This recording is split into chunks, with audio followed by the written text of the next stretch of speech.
morning, guys. Oh, I look really good this morning. Okay, breakfast photos are done for Instagram. I'll be posting those tomorrow and the next day maybe. And here's what I'm eating.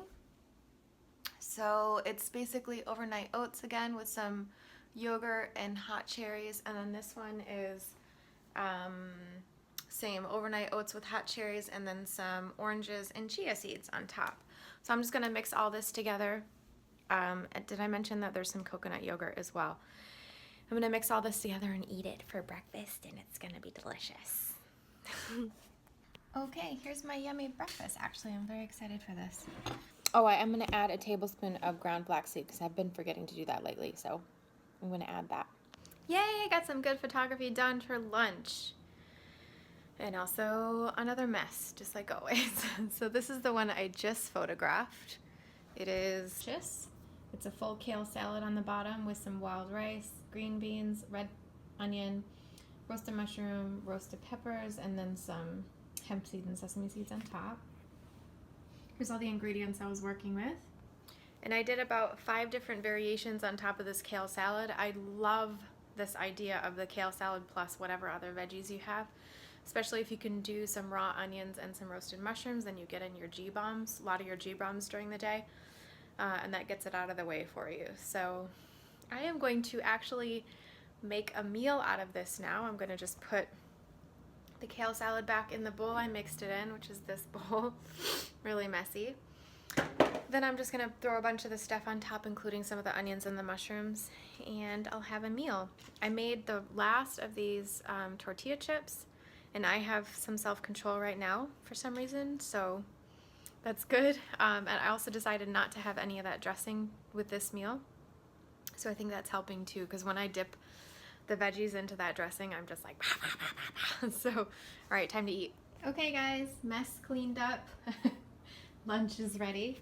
Here's what I ended up with. It's just everything, or many of the things, and I chopped them all up because I don't like to eat big, huge pieces of green beans or onion or anything. So it's just all mixed in. And then I have this avocado that's waiting patiently for me to eat it. And then I'm going to have a couple of these chips. I'm just going to crumble them on top. So here is lunch. Okay, in my happy place, me and my big bowl of lunch here. So I just wanted to mention something that I keep in mind when I'm actually putting together the final meal that I'm going to eat. I'm keeping in mind the Nutritarian guidelines of what you should be eating every day if you want to lose weight or to maintain weight. So I'm making sure I don't have too much avocado. This is a half an avocado. This is a perfect amount. I'm making sure I don't have too many high starch, low nutrient vegetables. So I only used a little bit of the corn, and I'm only using 4 of those chips that I made, which is about 1 tortilla worth probably. And then that's about all I have for low nutrient stuff in here. If I was using sweet potato, or I was using something else that's limited, like the nuts as well. So for instance, I have 1 tablespoon of tahini in here. I just sprinkled a little bit of the sesame seeds and hemp seeds, so not much at all, maybe half a teaspoon each, maybe if that. And then everything else is pretty much unlimited. So I think this meal is pretty good. I can eat as much of it as I want and not feel guilty. It's got all the good stuff in it, and it's a ton of food too. Like if you lifted this bowl, you'd be like, whoa. So I'm gonna be good, and time for lunch, and see you later. Goodbye. Okay, emergency sweet tooth smoothie is in effect for dinner, really. And I also had half a pear. Okay, so I have a couple of housekeeping notes. One thing I want to say is, first of all, if you haven't subscribed to my channel, please subscribe. That is the way that you show me that you like what I'm doing. Also, liking and commenting on my videos, very, very helpful. I told you about a week ago I bought this mini mushroom farm, and I just started to make it work today or whatever. So it says it's going to take about a week or something for it to start growing. So I will do an update on this in a few videos from now to let you guys know, but I'm so excited about it. Other housekeeping note is that I'm this close to launching my oatmeal breakfast boot camp product. So look out for that within the next week or 2. We're going to be launching it.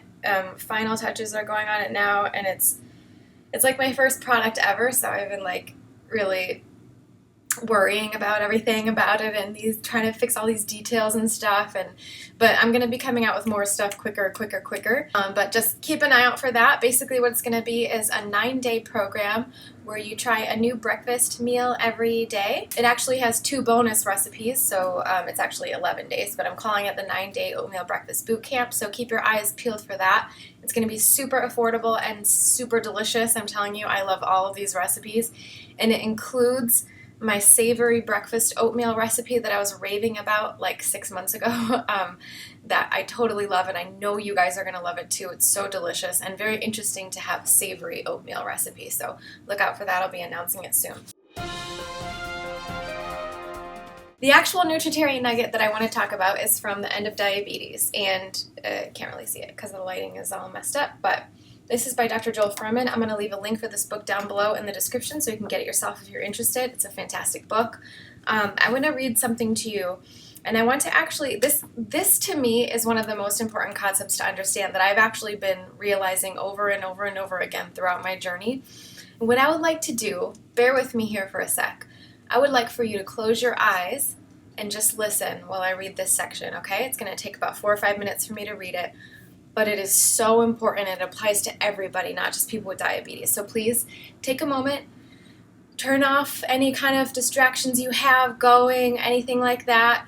Focus, get your mind into a state where you're listening very carefully. Close your eyes and please listen. The title of this chapter is called Reversing Diabetes is All About Understanding Hunger. A high micronutrient diet does not just improve health for your body, but it also decreases food cravings and sensations leading to overeating behavior. Individuals adopting a diet style rich in micronutrients report a change in the perception of hunger signals. The sensations commonly considered hunger, and even reported in medical textbooks as such, appear to dissipate for the majority of people, and a new sensation that I label true or throat hunger arises instead. A diet too low in micronutrients leads to heightened oxidative stress. Oxidative stress means inflammation in the cells due to excessive free radical activity. It's accompanied by a buildup of toxic metabolites that can create physical symptoms of withdrawal when digestion ceases in between meals. Besides the toxins we consume from food, cells produce their own metabolic waste that need to be removed from cells and tissues. When our diets are low in phytochemicals and other micronutrients, we build up intracellular waste products. It is well accepted in scientific literature that toxins such as free radicals, AGEs, lipofuscin, and lipid A2E build up in tissues when people's diets are low in micronutrients and phytochemicals, and these substances contribute to disease. It's already been noted that overweight individuals build up more inflammatory markers and oxidative stress when fed a low-nutrient meal compared to normal weight individuals. Because of this, people prone to obesity experience more withdrawal symptoms that direct them to the overconsumption of calories. These are the sources of the toxic hunger cravings that often lead to binging and other gut-busting behavior. It's a vicious cycle promoting the problem and preventing its resolution. Those with healthier diets do not build up such high levels of inflammatory markers, and as a result do not experience intense withdrawal hunger symptoms. Phytonutrients are required for the body to properly detoxify metabolic waste products. They enable cellular detoxification. When we don't eat sufficient phytochemical-rich vegetation and instead consume low-nutrient food and excess animal proteins, creating excess nitrogenous wastes, we often exacerbate the buildup of metabolic waste products in our bodies. These wastes are just like drug toxins. The withdrawal symptoms, conventionally called hunger, develop from inadequate or poor nutrition. I call these withdrawal symptoms toxic hunger. It's important for us to understand and differentiate toxic hunger from true hunger. Toxic hunger appears at the lower plateau of the blood sugar curve, drives overeating behavior, and strongly increases the desire to consume more calories than the body requires, leading to weight gain and then diabetes for some. True hunger, however, appears when the body has used up most of the calories from the previous meal, as well as the stored glucose, stored as glycogen, and is ready to be refueled. With a change of diet, toxic hunger gradually lessens and resolves, allowing individuals to be satisfied with eating less. When you adopt this Nutritarian diet, becoming healthy is the first step. You soon find the symptoms of toxic hunger are gone. Instead, you'll eventually experience the feeling of true hunger, which encourages the precise amount of calories required for good health and the maintenance of ideal weight. True hunger serves as an important guide to promote enjoyment of food. It gives us precise signals from our bodies so we know the amount of calories needed to sustain our lean body mass. When we eat when we are hungry, food tastes much better, and we're physiologically primed for proper digestion. Hunger, in the true sense of the word, indicates that it's time to eat again. Okay, you may open your eyes. He goes on to say a little bit more about this, and I think it's really, really important to understand this concept, talking about how he says the critical message is that the wrong food choices lead to withdrawal symptoms that are mistaken for hunger, so that those headaches you get, the dizziness, the irritability, the stomach growling, all that kind of stuff, that is actually withdrawal. Those are withdrawal symptoms, as if you were a drug addict, needing another fix. It's the same kind of a thing. And I want to just say that true hunger presents itself, as he calls it, throat hunger. It's a feeling here where your mouth waters. You have like a gnawing sort of interest. It's like you get a feeling in your upper chest and your throat that's kind of like, I just want to eat. It's like your body is priming itself for being able to eat again. And your mouth waters, the watering mouth. Hey-oh, that's why I call my website that. So something to just keep in mind. It's very important to know this, because for me personally, I think I'm experiencing true hunger these days after I got back from detoxing from my Christmas trip and everything. Even right now, I bought a bunch of crap at the store and I don't want to eat it. Like, I'm not even interested. I have ice cream. I bought these things I really shouldn't have bought, but I don't even want to eat them. And that's not me, guys. Like, that's not me at all. But I've been able to really kind of eat the right amounts lately and choose the right foods and just be interested in those foods too. It's crazy. So that's our Nutritarian nugget for today. Let me know what you think down below about this. Do you experience true hunger or toxic hunger? Are you still working through that? Do you even believe in this concept? Because I have to say, I did not believe in it in the beginning either. And I was skeptical. I was like, well, I hope this is true. And it became true for me over time that I started to have those symptoms of toxic hunger alleviate over the years. And I mean, I used to be known as somebody who would be very irritable when I was hungry, very difficult to deal with, just one of those typical, Americans, hanger, blah, blah, blah. It's not a real thing.